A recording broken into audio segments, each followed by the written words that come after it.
walking with it.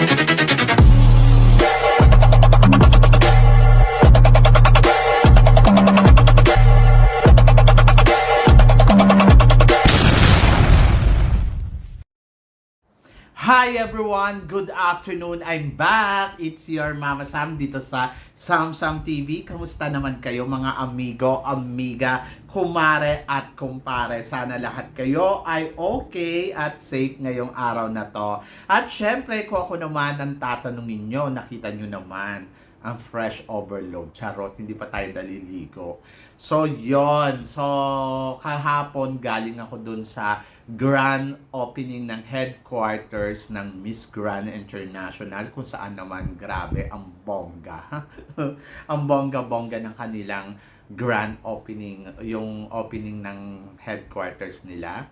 And I feel I'm so lucky kasi syempre 'di ba na-experience ko yung ganung part kung ang Miss Grand ay nasubaybayan mo, talagang nakita mo yung grow up nila. Oo, so yon. So congratulations kay Mr. Nawat kasi talagang he's work hard and then yung na-achieve niya ay talagang winner. Napaka-humble, napaka-simple na tao pero nandoon na talagang masasabi mo meron naman talagang ibubuga dahil sa sikap na pinaghirapan.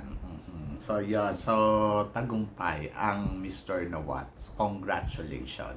So, yon. So, kagabi nanood tayo ng Miss Aura International. Siyempre, pag uwi ko kagabi galing sa event, mga alas 2 ng madaling araw. So, mga 3 a.m. dyan. So, naabutan ko, syempre, yung Miss Aura International na talaga naman grabe ha.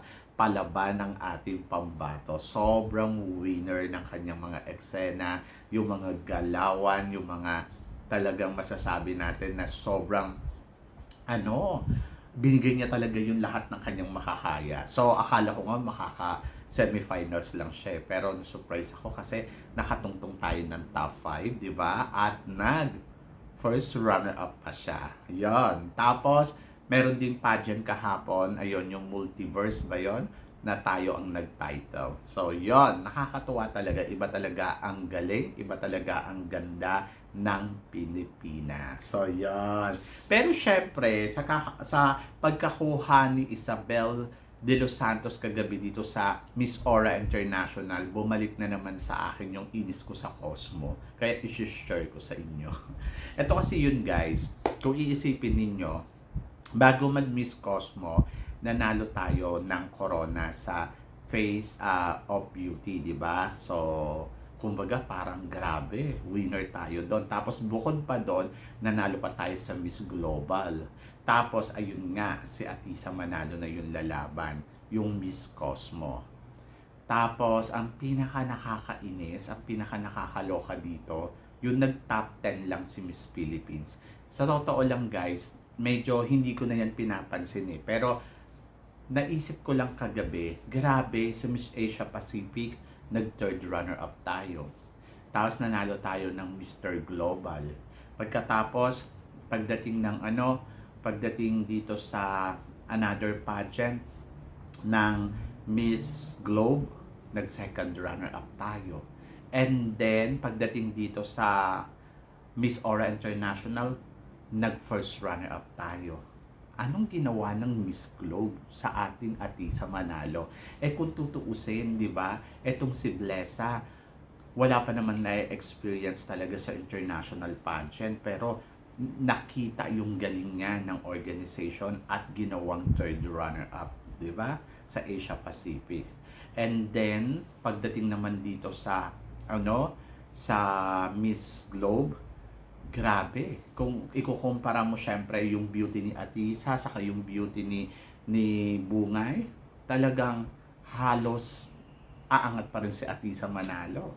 Pero nag-second runner-up tayo doon at nakita yung galing ng Pilipinas. And then pagdating dito sa Miss Aura, nakita mo naman yung galawan ni kagabi, Isabel. Talagang masasabi mo din na, oy, nakakatakot kasi baka hindi siya manalo kasi yung galawan niya medyo matigas. Pero nag first runner up. Samantalang si Atisa, Diyos ko, namagana yung paa. Pagkatapos, nahirapan. Tapos, inilaban pa rin ang Pilipinas. Tapos, hindi na pasama sa top 5. So, nahalata mo talaga dito, napatunayan ko talaga na meron talagang problema dito sa Miss Cosmo. Masyado nilang pinersonal talaga si Atisa Manalo. Kasi kung iisipin mo, kung pupunta ka doon sa pupunta ka doon sa mga pageant na katulad ng Miss Asia Pacific, yes, nakita natin na lumaban si Miss Philippines at nakipagkabugan. Nakita natin sa lumaban si Miss Aura. Nakita natin lumaban si Miss Globe Philippines. And nakita din natin na lumaban din si Atisa Manalo. Pero top 10 lang talaga yung binigay nila. At Atisa Manalo is first runner-up sa Miss International. Kumbaga, kung pagpapatunay o na may napatunayan na, grabe na yung napatunayan ni Atisa. Kaya, nawindang ako. Kaya kagabi, parang sabi ko, my God, saan ba talaga nagkamali dito si Atisa Manalo? Ano ba yung kulang? And knowing Atisa, she prepared a lot more than dito sa mga girls na to. And then Atisa Manalo, she give at all. 100% katulad ng ibinibigay ng mga kandidata na pinadala natin sa iba't ibang klase ng pageant. Bakit si Atisa ginawa lang top 10, di ba? So ang hindi ko matanggap doon, hindi talaga nila ipinasok sa top 5 na sobrang ang bigat isipin. Kaya actually nakalimot na ako dyan eh. So hinayaan ko na. Pero kagabi I realize sa kapagising ko kaninang umaga, grabe no, talagang sabotage talaga yung kay Atisa. Or mataas lang ba talaga ang standard ng Miss Cosmo sa pagkuha nila ng kanilang top 5 kumpara doon sa Miss Asia Pacific, kumpara dito sa Miss Globe, kumpara dito sa Miss Aura International. Iba ba talaga yung level ng standard ng Miss Cosmo at hindi po masadyan ang Pilipinas sa top 5 nila? Na sa kabila ng lahat, ipinresent naman ni Atisa Manalo ang lahat ng kanyang makakaya. Kaya I feel bad. So yon. So hindi dahil sa maka-Atisa ako dahil parang feeling ko hindi makatarungan. So yun nangyari kay Atisa na ginawa lang top 10 from first runner-up sa Miss International. Mas matatanggap ko to ginawa nilang top 10 kung Miss Universe to eh. 'Di ba? No, parang ano siya eh, first runner-up sa Miss International, tapos yung sumali dito sa Miss Universe, ginawa nilang top 10 lang. Mas matatanggap ko. O kaya, galing dito sa sa katulad sa Miss World, di ba? Si Michelle D, galing sa tapos ginawang top 10. Parang, it's okay kasi upgraded pa din at the end of the story kasi Miss Universe yon. Pero yung Miss Cosmo, para naman nilang niloko doon si Atisa Manalo na effort kasi talaga tayo sa laban ni Atisa. Hay nako, nakakapagbuntong hininga talaga. So yon, kaya naloka ako. Kaya sabi ko, grabe no, ang hirap talaga mag-move on pagdating kay Atisa Manalo kasi grabe na hindi mo inaasahan na ganito yung mangyayari pagkatapos biglang ganito talaga yung ginawa nilang resulta. Tapos ngayon yung nakikita mo yung mga sumunod kay Atisa, sunod yung pagkaka-placement dito sa top 5 ng pageant na sinalihan nila. Halos lahat nakatungtong sa top 5 eh. Okay lang sana kung hindi nila ginawang winner, pero yung sana ginawa nila, nilagay nila sa top 5 para mas bongga, di ba? So yun, so nakakalungkot, pero wala naman tayong magagawa kasi ayun nga, decision nila yon. Pero dito talaga nakita ko talaga yung lupit talaga ng Miss Cosmo. At naiiyak ako para kay Atisa Manalo kasi parang feeling ko dapat hindi deserve na Atisa yung top 10 lang. Parang mas deserve niya pa yung makatungtong talaga sa top 5 at and more and more and more. Parang anong nangyari, di ba? So, yon. So, tapos parang ang ginawa pa nila from first runner-up sa Miss International, dinowngrade nila ng bonggang-bongga pagkatapos nabaliwala na yung title ni Atisa. Hay nako, nakakapagbuntong hininga talaga sa mga ganitong sitwasyon. Tapos baka mamaya manalo pa si CJ Opiasa dito sa Miss Grand. Hay nako, nakakaloka na talaga. So yun. So nakakaloka na. So sorry guys, hindi lang talaga ako makaget over sa sitwasyon na parang ganun yung nangyari kay Atisa after ng Miss Cosmo. Tapos yung ibang kandidata natin nakakuha ng corona. Halos lahat ng inilaban natin sa international pageant nakakuha ng corona o kaya nakatungtong sa top 5. Pero pagdating dito sa naloka ako. May intindihan ko kung universe siya. Yung alam mo yon, okay lang na may autokuyo ka sa Miss Universe kasi Miss Universe yan. Okay lang na mag top 10 ka lang sa Miss Universe kasi Miss Universe yan. Pero kasi yung Miss Cosmo, ano ba naman siya? Charot. So yun.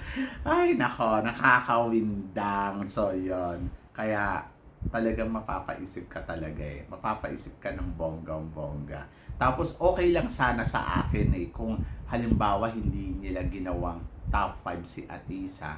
Tapos ang mga pinanalo nila yung katulad ni Peru, di ba? Na talagang masasabi mo may pretty din talaga. Or kaya Colombia, o kaya yung mga country na alam mo na pwede talagang manalo. So, nandoon sa sa history, di ba? Kung titignan mo, parang siguro, ayun, sa top 5 nila si Peru na lang talaga yung natitirang sobrang ganda. Eh di sana, si Peru na lang sana talaga yung pinanalo nila. Mas tanggap ko na at least talaga from the beginning pa lang naman nakikita na natin si Peru. Pero si Indo, parang nawindang talaga ako sa kanila. Anyway, wala naman tayong magagawa. Tapos na nga, di ba? So, kailangan na lang talaga natin tanggapin yung katotohanan. And I hope na sana si Atisa bumalik pa ng one more time para sa, alam mo yon, unfinished na trabaho niya dito sa, pagkatalo niya dito sa Miss Cosmo.